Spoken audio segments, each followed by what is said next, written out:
देश झुकेगा नहीं, बिहार का विकास रुकेगा नहीं। इस नारे के साथ बीजेपी बिहार प्रदेश अध्यक्ष दिलीप जायसवाल ने प्रधानमंत्री नरेंद्र मोदी के 2 दिवसीय बिहार दौरे को लेकर जानकारी दी है, जहां प्रेस कॉन्फ्रेंस कर दिलीप जायसवाल ने बताया है कि किस तरीके से नरेंद्र मोदी बिहार आ रहे हैं और बिहार में क्या कुछ करने वाले हैं। ऐसे में नरेंद्र मोदी देखिए 2 दिन के लिए बिहार आ रहे, जहाँ 29 और 30 तारीख को बिहार दौरा है उनका। ऐसे में 29 तारीख को देखिए पटना में बन रहे एयरपोर्ट को देखते हुए देखिए पटना एयरपोर्ट के नए भवन का शिलान्यास करेंगे। इसके साथ ही बिहटा जाएंगे, बिहटा एयरपोर्ट का शिलान्यास करेंगे, जिसके बाद पटना आकर बीजेपी बिहार प्रदेश कार्यालय में अपने सांसद, विधान पार्षद, विधायक को संबोधित करेंगे। ऐसे में तमाम अनेक जो है रणनीति बताएंगे। इसके साथ ही देखिए अगले ही दिन यानी कि 30 तारीख को विक्रमगंज में कार्यक्रम है प्रधानमंत्री नरेंद्र मोदी का, जिसको देखते हुए दिलीप जायसवाल ने जानकारी दी है कि वहां पर कोई भी पार्टी के या फिर राजनीतिक जो पोस्टर बैनर हैं वो कहीं ना कहीं नहीं दिखेंगे। ऐसे में तमाम अनेक लोगों को सलाह भी दी है और यह साफ तौर पर कहा है कि कोई भी राजनीतिक पोस्टर बैनर नहीं आने चाहिए। ऐसे में तिरंगा लाने की बातें कही है और यह साफ तौर पर कहा है कि ऑपरेशन सिंदूर को देखते हुए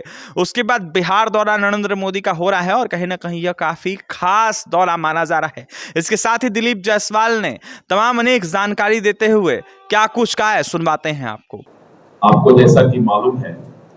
कि दुनिया के सर्वाधिक लोकप्रिय नेता और भारत के यशस्वी प्रधानमंत्री श्री नरेंद्र मोदी जी का आगमन बिहार के धरती पर 29 मई को संध्या 5 बजे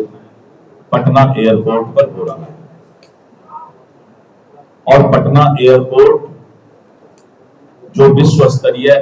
भव्य एयरपोर्ट बनकर तैयार हुआ है, प्रधानमंत्री जी उसका उद्घाटन करेंगे और साथ ही साथ बिहटा एयरपोर्ट का शिलान्यास भी करेंगे। एक बहुत बड़ा सौगात बिहार को, बिहार के धरती पर उतरते के साथ हम लोगों को मिलेगा। उसके बाद प्रधानमंत्री जी पटना एयरपोर्ट से शेखपुरा मोड़, पटेल भवन, राजवंशी नगर, पुनाई चक, हड़ताली मोड़, हाईकोर्ट और इनकम टैक्स गोलंबर, यानी ये जो शेखपुरा मोड़ से बेली रोड इनकम टैक्स गोलंबर तक आप देख रहे हैं, रोड के माध्यम से रोड शो करते, उनसे लोगों का अभिवादन रोड शो के माध्यम से स्वीकार करते हुए और भारतीय जनता पार्टी के कार्यालय उनका आगमन होगा। जब पटना एयरपोर्ट से चलेंगे तो 32 जगह स्टेज के माध्यम से, पॉइंट के माध्यम से अलग अलग विधानसभा और अलग अलग सामाजिक और एनजीओ के द्वारा जो है उनका अभिवादन किया जाएगा। जिस तरह का माहौल पूरे पटना में और लोगों के बीच बनता जा रहा है कि ऐसा लग रहा है कि लाखों की संख्या में पटना वासी प्रधानमंत्री जी का अभिवादन करने के लिए शेखपुरा मोड़ से इनकम टैक्स गोलंबर तक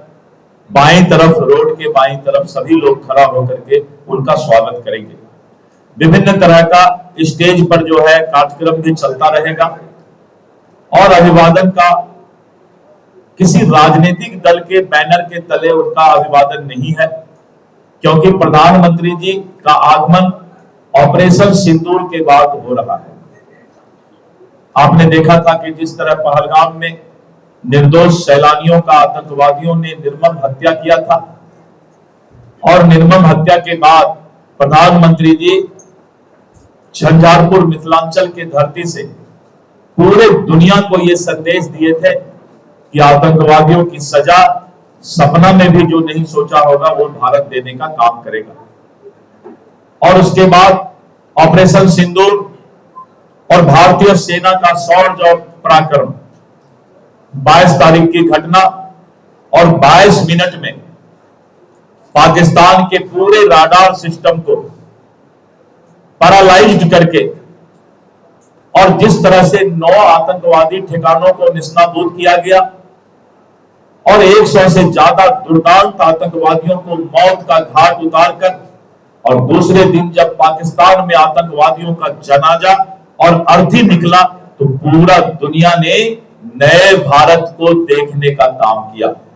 बिहार का विकास रुकेगा नहीं। तो फिलहाल दिलीप जायसवाल को सुन रहे थे, बीजेपी बिहार प्रदेश अध्यक्ष थे, जहां उन्होंने बताया है कि किस तरीके से नरेंद्र मोदी का 2 दिवसीय बिहार दौरा है और क्या कुछ बिहार आते ही नरेंद्र मोदी देने जा रहे हैं।